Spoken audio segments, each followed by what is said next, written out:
ঈদগাহ মাঠ এটা আমাদের গর্ব, কিশোরগঞ্জের গর্ব, কিশোরগঞ্জের পরিচিতি এই সোলাকি মাঠ দিয়ে।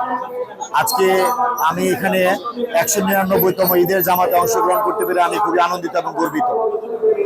এই ঈদগাহ মাঠ জাতীয় ঈদগাহ মাঠের মর্যাদা বহন করে, কিন্তু সেভাবে সেটার উন্নয়ন আসলে অতীত হয়ে ওঠে না। আমরা আগামী দিনে এই মুসল্লিদের যাতে নামাজ সুন্দরভাবে পড়তে পারে, এটার উন্নয়ন, এটা সংস্কার সহ যাবতীয় কার্যক্রমে উদ্যোগ দেব ইনশাল্লাহ। আজকের ঈদের জামাতে সমবেত মুসল্লিয়ানদেরকে বর্তমান সরকারের মাননীয় প্রধানমন্ত্রী জনাব তারেক রহমানের পক্ষ থেকে ঈদের শুভেচ্ছা জানাই।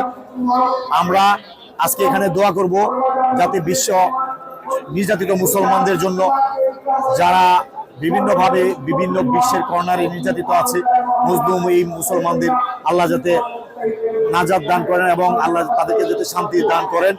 কিশোরগঞ্জবাসীর জন্য আমরা দোয়া করব। মাননীয় প্রধানমন্ত্রীর জন্য আমি দোয়া চাই সকল মানুষের কাছে।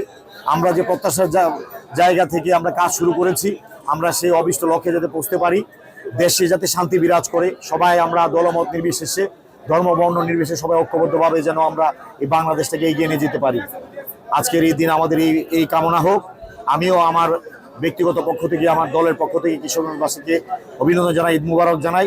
এবং আগামী দিনে আমরা কিশোরগঞ্জও সবাই একসাথে মিলেমিশে শান্তি, উন্নয়ন এবং ইনসাফ ন্যায় সমাজ প্রতিষ্ঠার যে সংগ্রামে, যে কাজে আমরা নেমেছি, সেটাতে সফল হতে পারি। এই কারণে আমি সবার কাছে দোয়া চাই। বিশেষ করে আমাদের প্রয়াত প্রধানমন্ত্রী দেশনেত্রী বেগম খালেদা জিয়ার জন্য আমি দোয়া চাই। বর্তমান প্রধানমন্ত্রী জনাব তারেক রহমানের জন্য দোয়া চাই, যাতে বাংলাদেশের মানুষের প্রত্যাশার যে বাংলাদেশ গড়ার লক্ষ্যে উনি কাজ করে যাচ্ছেন, উনি যাতে সেইভাবে সফল হতে পারেন, এই জন্য সকলের কাছে দোয়া কামনা করছি। এবং মাননীয় প্রধানমন্ত্রীর পক্ষ থেকে কিশোরগঞ্জবাসী সহ সমস্ত দেশবাসীকে পবিত্র ঈদ উল ফিতরের ঈদ মোবারক জানাচ্ছি।